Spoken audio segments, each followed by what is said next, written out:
अगर मैं आपको ये बोलूं कि एनडीए के एग्जाम के अंदर खास करके मैथमेटिक्स की अगर हम बात करें तो मैथमेटिक्स में कुछ चैप्टर ऐसे हैं जो लगभग 60% मैथ्स का पेपर कवर कर देते हैं। अब वो कौन कौन से चैप्टर्स है इसके बारे में इस वीडियो में हम बात करेंगे। और आप सभी को पता है कि अगर हम सिलेबस की बात करें तो एनडीए का जो सिलेबस है मैथमेटिक्स का वो बहुत बड़ा सिलेबस है। इसमें 11th के भी चैप्टर्स है, इसमें 12th के भी चैप्टर है और टाइम हमारे पास लिमिटेड है। तो कम टाइम के अंदर हमें जो है वो ज़्यादा सिलेबस करना पड़ता है। तो क्या हमें हर एक चैप्टर पे फोकस करना चाहिए या सबसे पहले उन चैप्टर्स पे फोकस करना चाहिए जो आपका लगभग 60% जो है पेपर को कवर करता है। तो आज की इस वीडियो में मैं आपको चैप्टर्स की कुछ प्रायोरिटी लिस्ट बताने वाला हूं, किस तरीके से आपको कौन से चैप्टर को कंप्लीट करना है और सबसे पहले कौन से चैप्टर को आपको करना चाहिए। और इसकी हेल्प से आपको क्या होगा, एक तो मिनिमम टाइम में आपको मैक्सिमम आउटपुट मिलेगी, मतलब कम टाइम में आपका ज्यादा पोर्शन कवर होगा जिससे आप एनडीए के अंदर मैथ्स का पेपर आसानी से निकाल लोगे। तो सबसे पहले हम बात करते हैं यहां पे चैप्टर की प्रायोरिटी लिस्ट। अच्छा, ये जो प्रायोरिटी लिस्ट है ये क्यों मैटर करती है इसके बारे में हम बात करते हैं। देखो, एनडीए के सिलेबस आपको पता है काफी बड़ा है, लेकिन इसके अंदर हर एक चैप्टर की अपनी अपनी वेटेज होती है ना। अलग अलग चैप्टर की अलग अलग वेटेज होती है। तो मैंने क्या किया, पिछले 15 साल के प्रीवियस ईयर क्वेश्चंस उठाए, ठीक है, 15 साल के प्रीवियस ईयर क्वेश्चन उठाए और जिससे एनालाइज करके मैंने एक चीज देखी कि कुछ 10 से 12 चैप्टर्स ऐसे हैं जो लगभग 60 से 65% क्वेश्चंस जो है वो एग्जाम में कवर कर देते हैं, है ना। बाकी टॉपिक्स जो है वो पेपर फिल करते हैं, मतलब बाकी टॉपिक्स भी इंपॉर्टेंट है, मैं ये नहीं कह रहा कि बाकी इंपॉर्टेंट नहीं है, बट आप ये देखो कि 10-12 चैप्टर करके अगर आप 60 से 65% क्वेश्चंस एग्जाम में लगा सकते हो, सोल्व कर सकते हो, तो मेरे हिसाब से फर्स्ट प्रायोरिटी हमें इनको देनी चाहिए। अब वो कौन से 10 से 12 चैप्टर है वो मैं आपको बताऊंगा। मैं आपको यहाँ पे हाई, मीडियम और लो तीनों कैटेगरी बताने वाला हूं, ठीक है। तो चैप्टर वाइज प्रायोरिटी मैंने रखी है इस वीडियो के अंदर। मैंने जो है हाई वेटेज, मीडियम वेटेज और लो वेटेज तीनों कैटेगरी इसके अंदर रखी है। और इसके साथ साथ मैं जो है आप लोगों को एक स्टडी प्लान दूंगा जिसकी तहत आप जो है अपनी वीक एरिया को भी क्या कर सकते हो, स्ट्रोंग बना सकते हो। तो वो सारी चीजें इसमें हैं।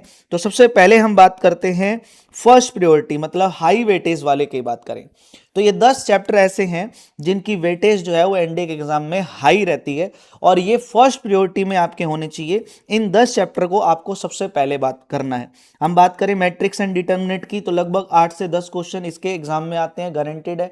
8 से 10 क्वेश्चन का मतलब होता है कि 25 नंबर आप यहां से ले सकते हो। नेक्स्ट बात करें ट्रिग्नोमेट्री की, इसके भी 8 से 10 क्वेश्चन यहां से आते हैं। नेक्स्ट बात करें कॉम्प्लेक्स नंबर की, जिसमें cube root of unity equation, लगभग 4 क्वेश्चन इसके एग्जाम में आते हैं। बात करें परमुटेशन एंड कॉम्बिनेशन की, लगभग 4 क्वेश्चन इसके एग्जाम में आते हैं।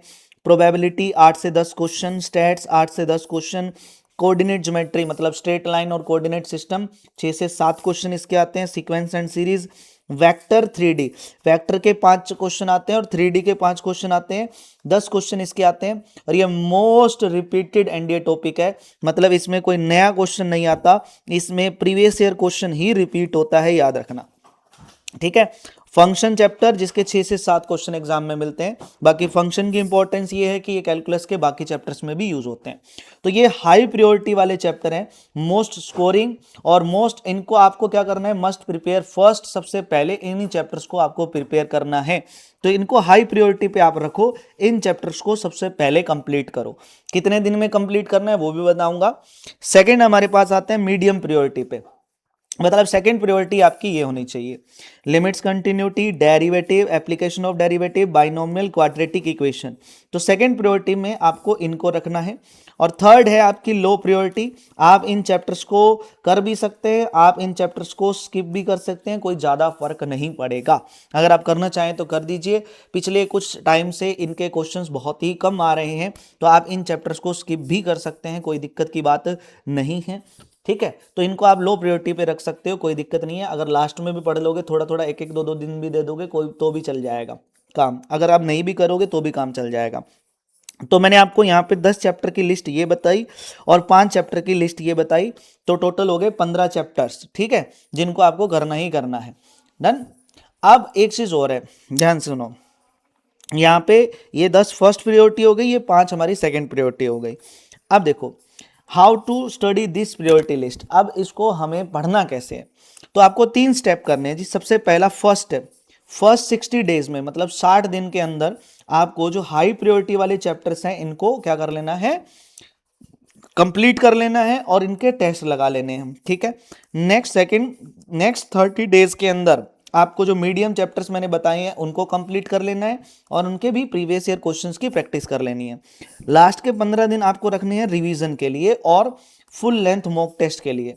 आपको लास्ट के 15 दिन बहुत इंपॉर्टेंट होते हैं किसी भी एग्जाम के अंदर, क्योंकि लास्ट 15 डेज में अगर आपने फुल रिवीजन कर ली, जो जो चैप्टर्स आपने पढ़े हैं उन सभी चैप्टर्स की रिवीजन करना जरूरी है। रिवीजन का मतलब होता है सेल्फ स्टडी। मैं वन शॉट क्लासेस की बात नहीं कर रहा कि आप कहीं यूट्यूब से वन शॉट क्लासेस लगा रहे हो, तो मैं यहाँ बात कर रहा हूँ सेल्फ स्टडी की।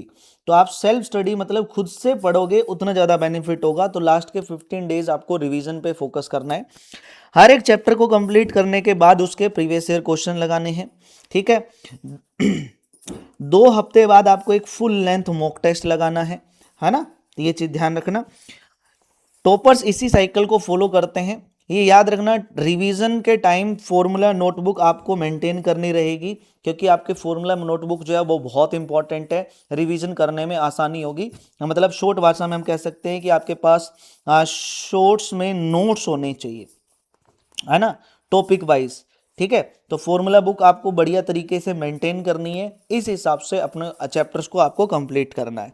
अब ये जो लिस्ट मैंने तुम्हें दी है ये आपकी एनडीए के एग्जाम में ना एक हिसाब से जीपीएस का काम करेगी। अब देखो मैं आपको बता रहा हूँ, गलत डायरेक्शन में टाइम वेस्ट करने की जरूरत नहीं है। आपको स्मार्ट स्टडी करनी पड़ेगी चैप्टर वाइज प्रायोरिटी के साथ, है ना। तो यही चीज़ करना पड़ेगा आपको। और एक चीज़ और बता रहा हूँ कि अगर आप लोगों को ये लगता है कि सर आप जो है नेक्स्ट 30 डेज का, अगर आप 30-30 दिन का प्लान हमें बता दीजिए, तो मैं आपको मंथ वाइज 30-30 डेज का प्लान भी बता दूंगा। आप लोगों को कमेंट करके बताना है, प्रायोरिटी प्लान कमेंट कर देना कि सर आप हमें प्रायोरिटी प्लान दीजिए 30 डेज का। हर मंथ का मैं आपको 30-30 डेज का जो है एक प्लान दे दूंगा, जिसको अगर आप फॉलो करते हैं तो एक तो आपके अच्छे खासे चैप्टर्स भी हो जाएंगे और प्रीवियस ईयर क्वेश्चंस भी उसमें टारगेट हो जाएंगे, और क्वेश्चंस प्रैक्टिस आपको कहाँ से करनी है तो वो मैं सारी चीज़ें इसके अंदर बता दूंगा। तो नेक्स्ट वीडियो के लिए आप जो है मुझे कमेंट कर दीजिएगा, जिसमें मैं आपको चैप्टर वाइज टाइम टेबल भी दे दूंगा कि कौन से चैप्टर पे कितना टाइम लगाना चाहिए, और दूसरी चीज़ प्रीवियस ईयर क्वेश्चंस आपको किस हिसाब से टारगेट करने चाहिए, ठीक है। तो जय हिंद, मिलेंगे नेक्स्ट वीडियो में। और आप सभी का लास्ट में कमेंट होना चाहिए एक प्रायोरिटी लिस्ट, और let's create history again with dreamers. आप सभी का कमेंट बॉक्स में मुझे कमेंट चाहिए, आप सभी कमेंट करके मुझे बता दीजिएगा, ठीक है। तो मिलेंगे नेक्स्ट वीडियो में, तब तक के लिए आप सभी प्यारे बच्चों को जय हिंद, जय भारत, वंदे मातरम, bye bye, ta-ta, take care, जय हिंद।